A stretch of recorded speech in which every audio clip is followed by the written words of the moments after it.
नमस्कार, आप देख रहे हैं एसबीटी न्यूज। पेश है 10 अगस्त बुधवार शाम 7:15 बजे राजस्थान की बड़ी खबरें। बाड़मेर की चौहटन पुलिस का लोगों ने फूल माला पहनाकर मुंह मीठा करवाकर स्वागत किया। दरअसल चौहटन पुलिस ने 3000 किलोमीटर दूर पश्चिम बंगाल में जाकर 19 लाख रुपए की मोबाइल चोरी का खुलासा किया। 5 आरोपियों को गिरफ्तार भी किया है। पुलिस आरोपियों को लेकर जब चौहटन पहुंची तो इंतजार कर रहे लोगों ने स्वागत करने में कोई कसर नहीं छोड़ी। चौहटन पुलिस ने मामले में आरोपियों की तह तक जाने के लिए चोरी हुए सभी मोबाइल के IMEI नंबर को सर्विलांस पर रखा था।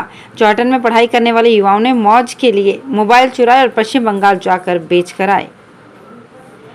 बिजनेस में इंटरनेशनल लेवल के एजुकेशन JECRC यूनिवर्सिटी के वाइस चांसलर प्रोफेसर विक्टर गंभीर ने बताया कि हमें बहुत खुशी है। जयपुर स्कूल ऑफ इकोनॉमिक्स और जयपुर स्कूल ऑफ बिजनेस को JECRC में शुरू करते हुए पिछले कुछ सालों में जयपुर में शिक्षा का स्तर बढ़ गया है। जहां पहले बच्चे बाहर जाकर आगे की पढ़ाई करने का सोचते थे, अब उन्हें उसी स्तर की शिक्षा जयपुर में ही अवेलेबल है।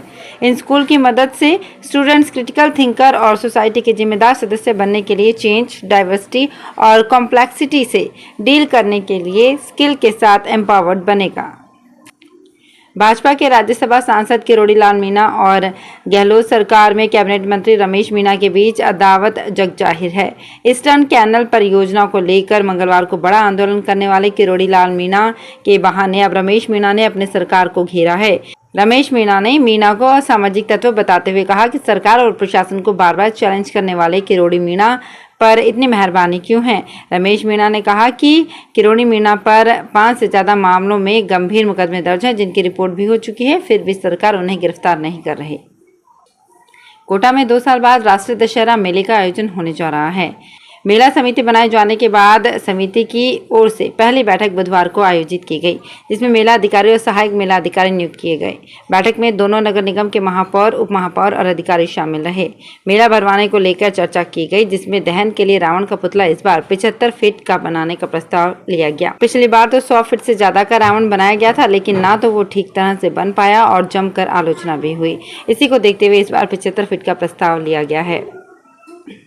जैसलमेर में शहर के हनुमान चौराहे पर राष्ट्रपिता महात्मा गांधी की 7.5 फीट ऊंची अष्ट धातु की प्रतिमा का लोकार्पण किया गया। इसके साथ ही मूर्ति के पास 100 फीट ऊंचे राष्ट्रीय ध्वज का भी लोकार्पण किया गया। जैसलमेर विधायक रूपाराम धनदेव व नगर परिषद सभापति हरिवल्लभ कल्ला ने दोनों का लोकार्पण कर जैसलमेर की जनता को सुपुर्द किया। इस दौरान जिले के तमाम जनप्रतिनिधि सहित पार्षद व नगर परिषद के कर्मचारी, अधिकारी समेत लोग मौजूद रहे। नगर परिषद सभापति हरिवल्लभ कल्ला ने बताया कि आजादी के अमृत महोत्सव के तहत नगर परिषद ने महात्मा गांधी की 7.5 फीट की अष्ट धातु की प्रतिमा स्थापित की है। अखिल भारतीय विद्यार्थी परिषद ने बुधवार को सम्राट पृथ्वीराज चौहान राजकीय महाविद्यालय में विरोध प्रदर्शन किया। प्रदर्शन के बाद ABVP की ओर से कॉलेज प्राचार्य को 11 सूत्री मांगों का ज्ञापन सौंपा गया। ज्ञापन के जरिए ABVP ने जल्द मांगी पूरी नहीं होने पर आगामी दिनों में उग्र आंदोलन की चेतावनी दी है। इस मौके पर क्लॉक टावर थाना पुलिस का जाब्ता भी मौजूद रहा। राजस्थान सरकार की ओर से छात्र संघ चुनाव में डेट घोषित करने के बाद कॉलेजों में राजनीति का माहौल शुरू हो चुका है। चित्तौड़गढ़ में सीताफल की खेती को खास माना जाता है। राष्ट्रीय बागवानी मिशन में शामिल होने से सीताफल की खेती करने वाले किसानों को अब अनुदान दिया जाएगा। उद्यान विभाग के सहायक निदेशक शंकर सिंह राठौर ने बताया कि इस बार विभाग को राष्ट्रीय बागवानी योजना में 130 हेक्टेयर में फलों के बगीचे लगाने का टारगेट मिला था। जिले की प्रमुख खेती आंवला, आम, सीताफल और अमरूद है। सरकार ने इस साल से सीताफल के बगीचे पर अनुदान देने का फैसला किया है। सहायक निदेशक शंकर सिंह राठौर ने बताया कि सीताफल की खेती के लिए अब अनुदान मिल सकेगा। भाई बहन के प्रेम का त्योहार रक्षाबंधन नजदीक आने से झुंझुनू में बाजार राखियों से गुलजार हो गए हैं। शहर में जगह जगह दुकानों और अस्थायी दुकानों में रंग बिरंगी राखियां सज गई है। बाजार में रक्षाबंधन को लेकर काफी भीड़ है। इस बार बाजार में 10 रुपए से राखियों की कीमत शुरू है। बच्चों के लिए कार्टून कैरेक्टर और खिलौने वाली राखियां मौजूद हैं। वहीं चंदन की खुशबू वाली राखियां भी बिक रही है। शहर के नेहरू बाजार, फुटला बाजार, रोड नंबर पर राखियों के बाजार सजे हैं। दुकानदारों का कहना है कि कोरोना के कारण पिछले 2 साल का सीजन ठीक नहीं रहा। इस बार दुकानदारों को अच्छी बिक्री की उम्मीद है। राजस्थान की गहलोत सरकार ने 3 साल बीतने के बाद भले ही राजनीतिक नियुक्तियां कर नेताओं और कार्यकर्ताओं को एडजस्ट कर दिया, लेकिन बोर्ड निगमों और आयोगों में उपाध्यक्ष बनाए गए नेता नियुक्ति के बाद से ही सरकार और पार्टी से नाराज चल रहे हैं। इनकी नाराजगी इस बात को लेकर है कि सरकार ने बोर्ड निगमों और आयोगों के चेयरमैन को तो राज्य मंत्री और कैबिनेट मंत्री का दर्जा दे दिया, लेकिन उपाध्यक्ष बनाए गए नेताओं को राज्य मंत्री और उप मंत्री का दर्जा क्यों नहीं दिया गया, जिससे बिना पावर उनके काम नहीं हो रहे हैं। राजस्थान में अगले साल होने वाले विधानसभा चुनाव को देखते हुए गहलोत सरकार मेगा प्लान की तैयारियों में जुट गई है। चुनावी साल में बड़े स्तर पर लोक लुभावन घोषणाओं के लिए अभी से गोपनीय तौर पर काम शुरू कर दिया गया है। दिसंबर में सरकार की चौथी वर्षगांठ से लेकर फरवरी में सरकार के आखिरी बजट तक में बड़े स्तर पर लोक लुभावन घोषणाएं की जाएंगी। अभी से उनका खाका तैयार किया जा रहा है। नेताओं और अफसरों की कोर टीम को इस काम में लगा दिया गया है। ब्रेनस्टॉर्मिंग शुरू हो चुकी है।